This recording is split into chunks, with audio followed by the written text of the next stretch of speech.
Bonjour, bonjour mesdames et messieurs. Bonjour mes très chers followers. J'espère que vous vous portez bien. Alors, je ne vois personne pour l'instant, mais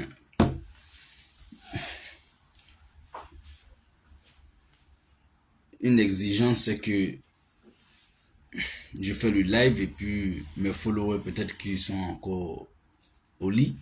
Il est 8h09 ici, donc en Afrique, probablement il est 6h. Mais bon, de toute façon, mesdames et messieurs, très rapidement, je vais aborder brièvement, hein, comme vous connaissez déjà l'astrologie de l'émission Matin Bonheur. C'est pour entre 10 maximum 20 minutes chrono. Je veux très rapidement me prononcer sur la convocation que Soul to Soul aurait reçue ce week-end pour comparaître, enfin, pour se présenter aujourd'hui devant les tribunaux. Aujourd'hui, mardi 28 mai. Mais souffrez que nous n'en dirons pas beaucoup. On a suffisamment alerté l'opinion et tout le monde aujourd'hui est braqué sur le regard de tout le monde est dirigé aujourd'hui, hein, sur le tribunal d'Abidjan. Surtout encore devant les tribunaux ivoiriens, mais pour y faire quoi? Pourquoi faire encore? On en saura beaucoup plus, il me semble, en journée. Mais je voulais d'ores et déjà interpeller les uns et les autres, les gouvernants, le régime du président Ouattara, sinon le président Ouattara, à vrai dire. Quand trop devient trop, même si on ne te fait rien, on devient finalement ridicule. On devient un jouet. On devient un comédien.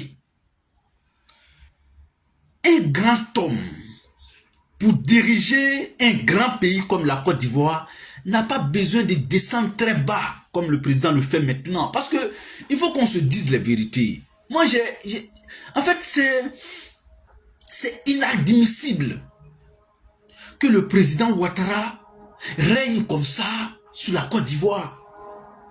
Bon, celui qui ne connaît pas le passé politique du président Ouattara, là encore, lui, on peut le tolérer, on peut comprendre. Parce qu'il est ignorant du parcours d'Alassane Ouattara en Côte d'Ivoire, surtout. Mais pour nous qui, quand même, on peut parler du parcours d'Alassane Ouattara, mais il devient ridicule. Excusez-moi si le mot, peut-être, mais c'est le mot qu'il faut choisir en pareille situation. Un monsieur comme Soutousoul, Kondé Kamaraté Suleiman, qui a subi pour Alassane Ouattara. C'est-à-dire, il n'y a pas souffrance dans sa jeunesse qui n'a pas connu pour Alassane Ouattara. Il est parmi les rares jeunes qui ont fait la marque pour Alassane Ouattara dans les années de braise. Parce qu'il faut ajouter ça dessus. Dans les années de haute tension, sous le puissant régime PDCI-RDA d'Henri Konan Bédié, les gens parlent. Les gens parlent aujourd'hui parce que M. Ouattara est au pouvoir. Mais Soul n'a pas attendu d'être un militant de la 25e heure pour que il soit reconnu militant, admirateur, partisan, chevronné de Alassane Ouattara. C'est-à-dire, il y a des gens qui étaient RDM mais qui n'étaient pas forcément alassanistes. Mais Soutoussoul là a bu Alassane, c'est-à-dire a avalé Alassane Ouattara. Soutoussoul n'était pas seulement que RDA, mais il était aussi Alassane Ouattara. Pas Alassanis, hein. Il était Alassane Ouattara. Parce qu'il y a des Alassanis qui ont lutté à un moment donné, ont été pris de découragement, et ils ont faibli. Mais ceux qui étaient Alassane là, Soutoussoul figurait parmi ceux qui étaient Alassane et non Alassanis. Quand on prend le pouvoir, ces hommes-là, c'est-à-dire Alassane devrait toujours, dans toutes ses prières quotidiennes, c'est-à-dire, il y a, comme on dit les musulmans ont 5 prières obligatoires par jour. Alassane, dans chacune de ces prières obligatoires par jour là, il devrait prier le ciel. Après, il devrait invoquer Dieu dans toutes ses prières. Ne pas avoir affaire à Soutoussoul. Ne pas humilier Soutoussoul ou ne pas tenter d'humilier Soutoussoul. C'est ce que Alassane devrait faire. C'est-à-dire, quel que soit ce qu'il s'est ressenti, il devrait prier le ciel pour ne jamais heurter à la sensibilité de Soutoussoul. Parce qu'il y a des gens là qui sont comme, je veux dire, en fait, quand tu les touches, tu n'as plus de valeur. Et Soutoussoul, parmi les gens que Alassane ne devrait pas toucher, pour ne pas écorcher lui-même sa valeur, là, Soutoussoul en fait partie. Maintenant, qu'on ouvre le débat sur ça, et qu'on me dise je suis dans l'émotion, et qu'on me dise pourquoi je suis dans l'émotion en parlant ainsi, qu'on ouvre le débat sur ça. Alassane, j'avais un peu d'estime pour l'homme encore. Parce que je me dis que, bon, quand même, il a été président de la République, il est président, chef d'État, machin, bon, c'est pas grave. Mais, très honnêtement, on laisse Alassane de côté. Humainement parlant. Voici un homme, bon, d'accord, je ne vais pas vite en besoin, même si c'est pour aller lui dire que vraiment tu es le plus grand de ce pays, ça c'est pas, pour l'instant ça c'est pas notre problème. On veut voir d'abord ce pourquoi il doit être devant les tribunaux aujourd'hui là. Nous on veut savoir ça après. Mais pour l'instant là, l'acte de convocation est malvenu. Il vient de sortir. Eh ben c'est pas Alassane qui a pris grâce en février là. Le 23 février, ça fait 3 mois non? Ou 2 mois. 3 mois. À peine. Qu'est-ce qui gêne? Qu'est-ce qui gêne? Qu'est-ce que Soul, depuis sa sortie de prison là, qui en Côte d'Ivoire n'est pas admirateur de cet homme? Même Alassane Ouattara sait que après la sortie de Soutoussoul en prison là, vraiment, il n'y a pas un être humain normal qui peut détester Soutoussoul en vrai. On peut d'autres vont lui reprocher, ah, il a fait ceci, il a fait ceci, il a fait.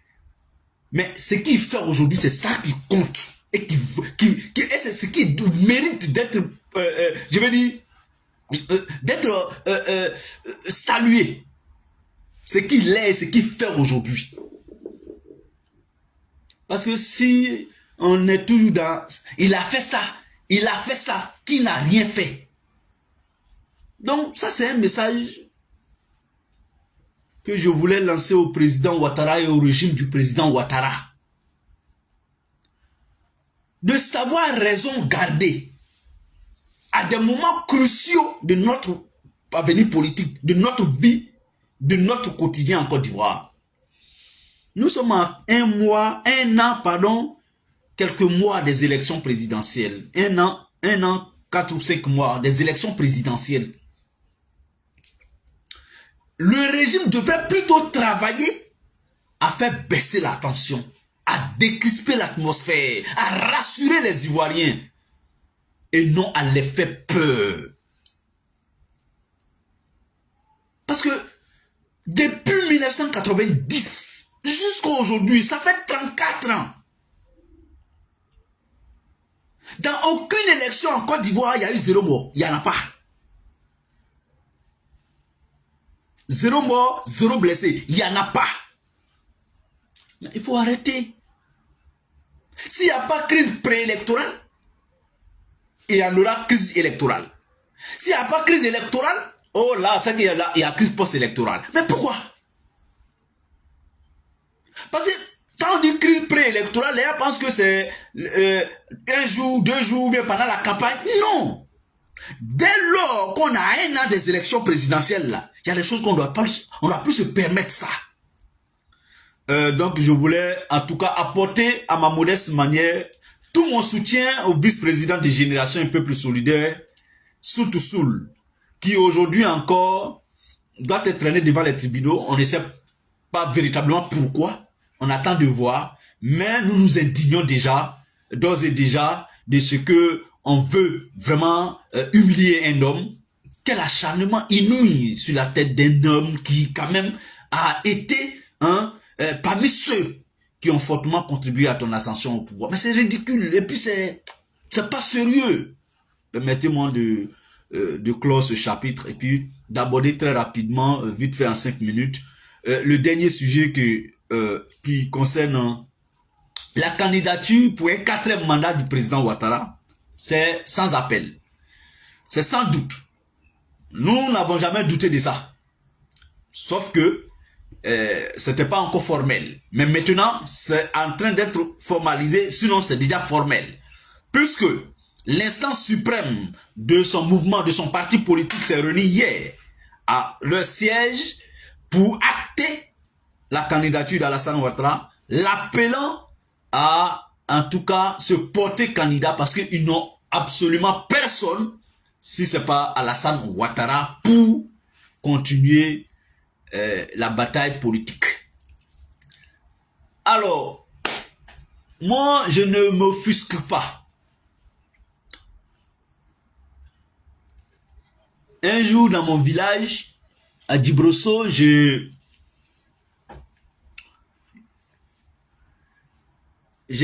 constaté quelque chose. Il y avait un chien que j'avais élevé. J'avais mon chien qu'on appelait Dick. J'ai raconté cette histoire un jour, mais je vais vous le raconter. Dick était mon chien. Et Dick était aimé de tout le monde à la maison, même au dehors, même le voisinage. Parce que Dick était un chien très sérieux. Il était très bon. Quand on va à la chasse, Dick nous ramène des aboutis. Nous-mêmes, on est assis, on est perdu, on le sait. Mais on voit Dick, il lui seul, il envoie abouti. Tellement Dick était très tranchant. Et dans 2 ans, 3 ans, Dick commence à ne pas nous suivre. Avant, quand on partait au champ, mes grands frères et moi, quand on partait au champ, Dick, même, parce que vous pouvez vous renseigner au village, quand vous êtes prêt à aller au champ comme ça, des bons chiens, on n'a même pas besoin de citer leur nom pour dire, allons, elle est leur. Non. Le bon chien, il sait déjà qu'à partir de 8h, 8h30, 9h maximum, voilà, le patron, il est prêt, quoi. Et donc, lui, tu le vois, tu le tournes à côté de toi pour voir si tu es prêt à partir au champ. Ça, et c'est comme ça Dick était. Et 1 an, 2 ans, pendant que vraiment tout le monde aime Dick, machin, à notre grande surprise, Dick commence à se cacher au moment où on est prêt à aller au champ. Quand on revient du champ, les voisins viennent nous dire que ah, votre chien a volé ma viande. Dick qui nous ramenait les viandes. Dick a commencé à voler viande des voisins. Dick a commencé à voler œufs au village. C'était devenu autre chose. Bon, un jour, malheureusement, vous savez, au village, les femmes grillaient la viande dans un grillage en forme de cercle. Voilà, elles mettaient ça au feu, mettaient les morceaux de viande dedans pour vraiment sécher et griller ça. avec le feu de bois. Et un jour comme ça, à notre grande surprise, on voit Dick en train de crier. Viens. Ah, dit, mais Dieu, bon, toi, de toute façon, on est un peu découragé de toi. Et ce jour-là, Dick était parti voler de la viande d'une dame dans son grillage. Et vous savez, comme les grillages, c'était en fer. On prenait les fils de fer là pour bien faire les grillages. Et puis... Donc Dick, il a mis sa tête dans ce grillage en forme de calebasse, de marmite façon là. Transparent, où il y a des trous et tout ça. Et malheureusement, le grillage était un peu gâté. Les fers là n'étaient pas trop ficelés encore. Il y a un fer qui a tracé Dick au beau milieu de son crâne. Et c'est cette plaie là qui a emporté Dick. Parce que quand il y a la plaie, quand un chien a une plaie sur une autre partie de son corps, où sa langue peut laper, cette plaie là disparaît facilement. Parce que en général, la langue de chien, il y a beaucoup de substances, vraiment il y a beaucoup de choses qui sont très puissantes dedans, qui peuvent guérir très rapidement. C'est comme les antibiotiques et autres. Même pour ceux qui ont bien fait le village, hein, savent de quoi je parle. Même quand un être humain a une plaie, il faut faire laper la plaie par un chien. Tu vas voir, 2 jours, 3 jours, tu vas voir que ça va disparaître très rapidement. Et le chien lui-même, il se soigne avec sa langue quand il a une plaie sur lui. Mais avec moi, vous conviendrez que Dick, il ne pouvait pas guérir cette plaie lui-même. Puisque la plaie était sur son crâne. Donc c'est comme ça que j'ai perdu mon valeureux chien Dick. Et comme pour dire que quand moi je vois ces scènes se produire, automatiquement ça me rappelle Dick. Le président Ouattara, il était comme Dick. Il était aimé, adoubé, il était puissant, ado puissancy. On disait ça quand il était opposant même. Et ado, c'est pas possible. Quand on parle d'Alassane Ouattara, non, en Côte d'Ivoire. Mais, donc, c'était le parcours de Dick. Et c'est pareil, ce que je vois. Alassane candidat pour un 4e mandat. Bravo. Vraiment, moi, et quand j'entends ça, et quand je vois ça, dans toutes mes prières, je prie le ciel pour que nous soyons tous vivants, en bonne santé, pour assister à la fin politique, pour assister à la retraite politique de Alassane Ouattara en Côte d'Ivoire. Voyez-vous, il ne suffit pas de diriger un pays. Le plus important pour quelqu'un qui a été président de la République, ce n'est pas sa période de règne. Non. Mais c'est après son pouvoir. Je peux m'asseoir ici ce matin jusqu'au soir en train de vous citer des hommes plus puissants que Alassane Ouattara, que l'Afrique a connu. Mais qui sont dans les oubliettes, qui sont restés, que l'histoire n'a pas retenu leur nom. Que l'histoire les oublie. Tant qu'il n'y a pas quelqu'un de bonne foi quelque part là-bas qui cite leur nom. Et généralement, quand on cite leur nom, c'est pour prendre des mauvais exemples. Mais par contre, il y a des présidents qui ont régné brièvement, petits, mais l'histoire a préféré retenir leur nom. Et quand on évoque leur nom, c'est pour les prendre en bon exemple. Il vaut mieux gouverner petit et mais sorti par la grande porte de l'histoire. Mais rares sont les présidents qui gouvernent beaucoup et qui sortent par la grande porte de l'histoire. Ce n'est pas évident. C'est deux choses incompatibles.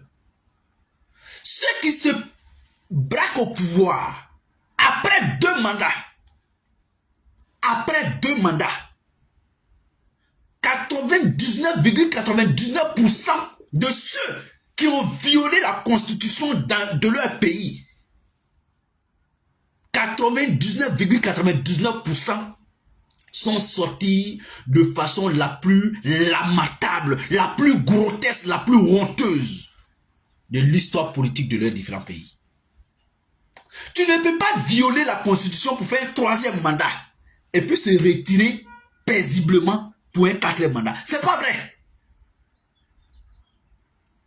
Quelqu'un, parce que, en fait, comment ils réagissent, comment ils pensent. Mais si j'ai pu faire un forcing pour faire le 3e mandat, que je qualifie moi-même de premier mandat de la 3e République, mais c'est que je suis normal, c'est que moi je n'ai rien fait de mal. Mais c'est que je suis en train de faire un mandat normal de 2e mandat de la 3e République. Parce que, en fait, les grands dictateurs là, c'est comme ça qu'eux font pour se soulager l'esprit, la conscience. Et il faut trouver quelques gringaleux à côté pour dire, mais président, non, toi aussi, ça là, c'est pas violent. Non. Faut pas. Oh. Et puis, en fait, dans la vie, il faut toujours prendre exemple sur soi-même. Il y a des choses, si tu veux te mentir à toi-même, et tu trouves quelqu'un pour t'accompagner dans le mensonge, tu es content. C'est-à-dire, si tu n'es pas vrai, tu veux te mentir à soi-même. Parce que la personne qui n'est pas vraie, c'est la personne qui se ment en elle-même. C'est-à-dire, il sait que ça là c'est blanc. Mais il ferme l'œil, il dit ça là, je vois le noir. Et puis il trouve quelqu'un à côté parce que lui aussi il a besoin d'un positionnement. Il dit, mais président, oui, moi-même je vois le noir. En fait, une fois que tu arrives à ce niveau de vie, tu es perdu. C'est pas sûr que tu vas bien finir. Parce que tu fuis la réalité. Tu refuses l'évidence. Et tu te fais croire que l'évidence là, c'est pas vrai. Que c'est faux. Ce que toi tu vois là, c'est ce que toi tu veux qui est vrai. Sinon, ce que tu vois là, tu te refuses ça, puis tu dis, ce que toi tu veux là, ils n'ont qu'à t'aider à dire que c'est ça qui est vrai.